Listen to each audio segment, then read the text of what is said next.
Hey guys, good evening. Welcome back to my channel. It's your girl Bridgie. I hope you all are doing well today. Thank you very much for joining me.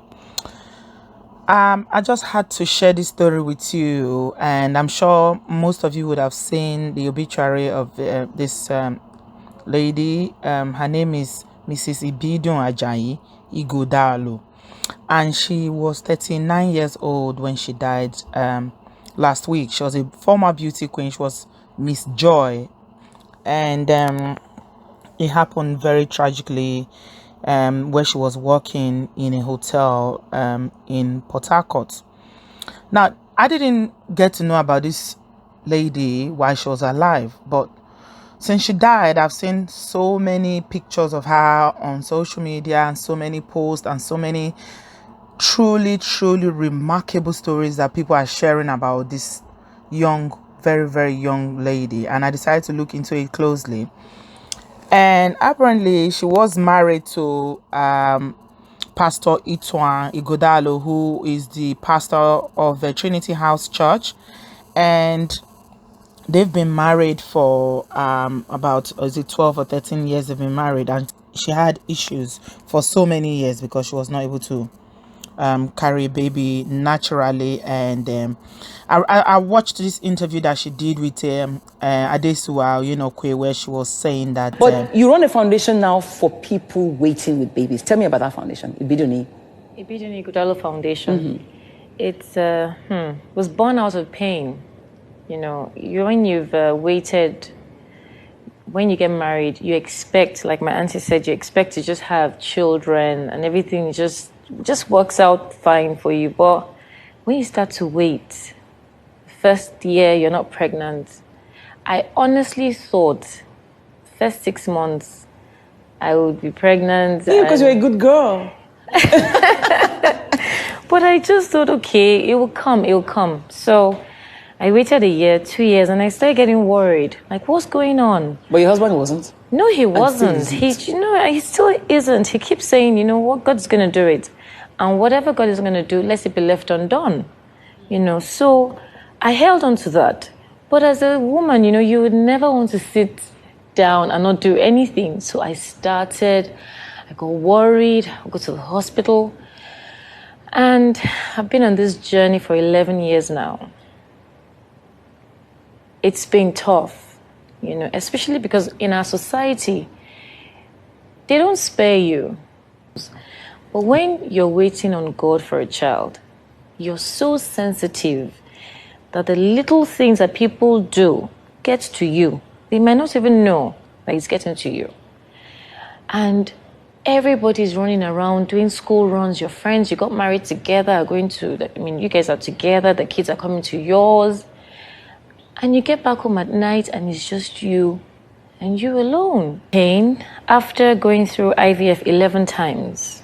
11 times is not a joke when you're doing IVF. And I just woke up one morning on my birthday. I usually have this thing I do, I take my birthdays, I sit down, I pray. I have a conversation with God. Last year of my life, I achieved this. I would love this to happen the following year. I write things down and we talk. And I said to him, you know what? I am not doing this IVF again. How you're going to do it, I do not know. And I don't care. But I'm trusting you completely. And I heard something. In the meantime, just go ahead and help as many people as you can. She actually did 11 IVF cycle. 11 IVF cycle. And you know how expensive and painful I hear that these IVF cycles are. And still, none of them worked. Eventually, she ended up adopting. She and her husband ended up adopting two children. Two beautiful children. And she said when she was talking about her struggle with conception, she said it was such a roller coaster and emotionally draining time in her life. It was very expensive and she stopped living. I should help other people while I wait. And honestly, it was as though I felt life. I felt like this is why I was born. And the meaning of my name is Ibidun. sweet to give birth, sweet to have. For the first time, it was as though my life was playing in front of me. And I said, okay, I would obey this voice. And Auntie Adiswa, I didn't know how I was going to do it. I didn't have a clue. It's never been done before. So I just said to God, I'm trusting you on this journey, and I'm going to obey you completely and totally. It's one thing to have a dream. It's another thing to actually carry. When I carried them, it was as though I was carrying my own. When the mother gave me a hug and she was crying, I felt her pain and I felt her joy. I cannot describe the feeling. It was priceless. So what the foundation does is try to make money available for those who want to have IVF. Money available, spiritual support. Just be there. But mostly is to help people who can't afford. That treatment is very expensive. Eventually, she ended up adopting, she and her husband ended up adopting two children, two beautiful children. And she said, when she was talking about, her struggle with conception, she said it was such a roller coaster and emotionally draining time in her life. It was very expensive and she stopped living. It was like I was just existing. And unfortunately, it was just her birthday is her 40th birthday is around the corner, and she was already planning how she was going to celebrate the birthday, telling her very close friend, who is T.Y. Bailey, the popular photographer who does portrait photography, about how she wanted to help women to conceive. And this is what this lady has been doing for a very long time. I mean, her life is just remarkable. She started a foundation which is called Ibidun Ighodalo Foundation, which provided grants to women who could ordinarily not pay for IVF treatment. And through this foundation, she helped so many women to achieve the dream of having a baby, what she couldn't even achieve herself. She was able to support women to have so many women to conceive, and she brought smiles to so many people's faces. And at some point, she got pregnant, and unfortunately, she conceived with twins and lost the baby. She had a miscarriage and lost the baby. And I think after that, she just focused on, doing charity work, helping the less privileged. I mean, this lady during this corona period was all over Nigeria, building isolation centers all across Nigeria in various states in Nigeria. She also does interior decoration, and, she was telling her friend that, that her 40th birthday is not about parties. She's not interested in any party. She just wanted to put smiles on 40 people's faces through her charity work that she's doing in her foundation, and, so many things that she's doing. I have just been reading so many positive things about this very, very young lady, only at 39. She left this world only at 39, but the impact that she has had has been significant. I mean, everybody is talking about Ibidun. Everybody is talking about there's nobody that has not gone to visit. Even President Buhari sent, a condolence message to the husband. Dangote went to visit the husband. The governor of Lagos State, Babajide Sanwo-Olu, visited. Obi Ezekwesili. So many prominent Nigerians are all singing songs of praises about the remarkable and impactful life that this young lady lived, only at 39 years old, just few weeks to her 40th birthday. She was a pastor's wife, and as you know, in Nigeria, most pastors' wives are, first lady who just, they preach in the church, they do one or two things, but, not really into so much in the community. But this Ibidun was an embodiment of, she was so passionate about the work that she was doing. And she said that the reason why, she prayed to God and God gave her the inspiration to start that foundation was because she wanted to reduce the stigma that is so heavy in the Nigerian society around IVF. Because in Nigeria, when people have children via IVF, they are stigmatized because, either they didn't conceive naturally or for one reason or the other. I mean, it's just silly, but That is what the society is. So she's been trying, she's managed to address this significantly through her foundation. So many women have given birth to bouncing baby boys and baby girls, and she adopted 2 children, and she was just living a life of impact. And it got me to reflect seriously when I saw her funeral service, when the popular Yoruba gospel singer Tope Alabi was ministering and sang and said so many things about this young lady's life.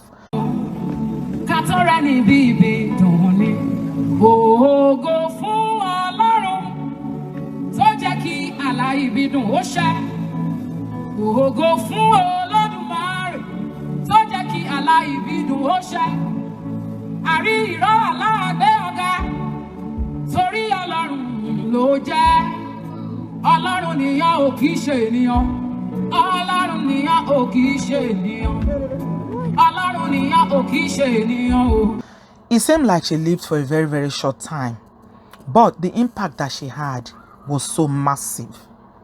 I mean, how many people can boast at 39 years old in a country in Africa to have done so much, to have achieved so much? It's like she found her purpose in life and she lived it to the maximum. She was able to affect people's lives. She made a difference. She put smiles on people's faces, and she lived out her purpose on the surface of this earth. And this got me thinking. I was just really deeply thinking. I was like, this is somebody that I never knew before. I never even heard of her when she was alive. All of a sudden, she's dead. Everybody's talking about her. And yet, even in death, she's able to impact people. As a matter of fact, when I finished watching the song that was dedicated to her by Tope Alabi, I was just sitting down by myself and tears were just pouring out of my eyes. And I don't even know Ibidun. I never knew her. I never even heard of her when she was alive. I only got to know about her a few days ago. Yet, the impact of her life, I can feel it. So that brings, me to question myself very critically, to reflect on my life, to say, what would I be remembered for? And I want to challenge you out there listening to me this evening to also ask yourself that question. What are you going to be remembered for when you go? Because whether we like it or not, we are all going to leave this earth. We are only here temporarily. Or Jalaye, we have all come to sell markets, to trade in this life.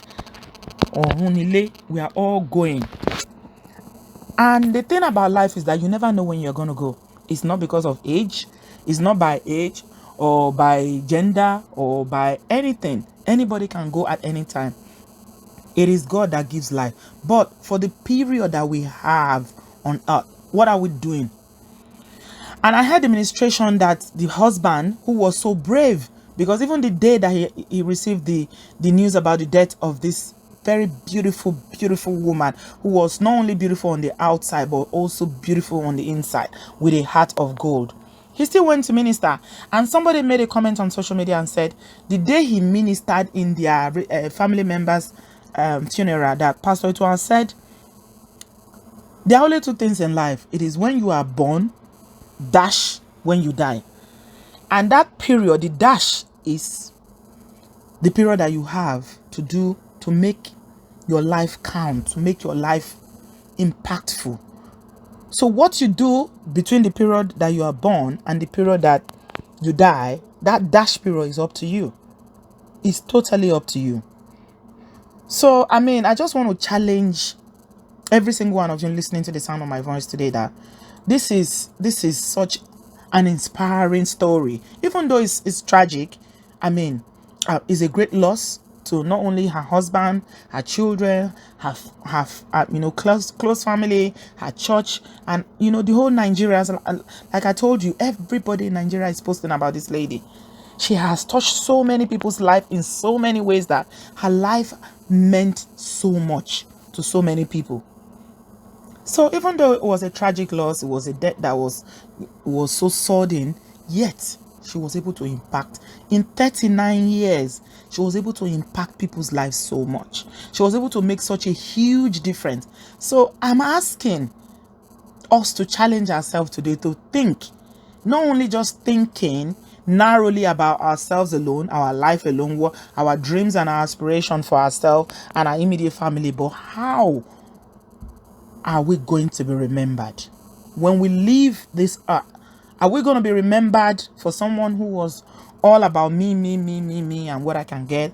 Or are we going to be remembered like someone like Ibidun, only 39 years old, and yet she touched so many lives. She made such a huge difference. People remember her for so many good things. Everybody is talking about what she did here. I mean, this is Corona period, and this some first ladies, as they are called in Pentecostal churches in Nigeria, will be just relaxing in their husband's home, crossing their legs and enjoying their life. But she was out there building isolation centers all across Nigeria.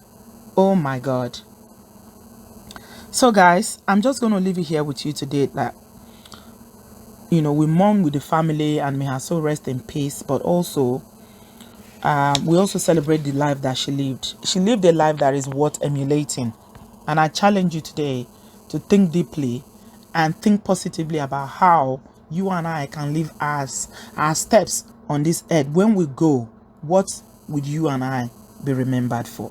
That is the question I'm asking you today. We pray that God consoles the family, especially the husband and the two lovely children that she left behind. And may her soul continue to rest in peace. Thanks a lot for watching, guys. Leave me your thoughts and your comments in the comment section. I'll speak to you guys in my next one. I love you. Bye-bye.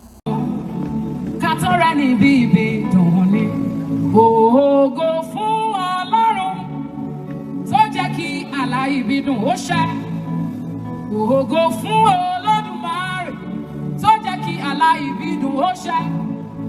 Àrí ìró aláàgbé ọ̀gá torí Ọlọ́run ló jẹ́. Ọlọ́run nìyàn ò kìí ṣe ènìyàn.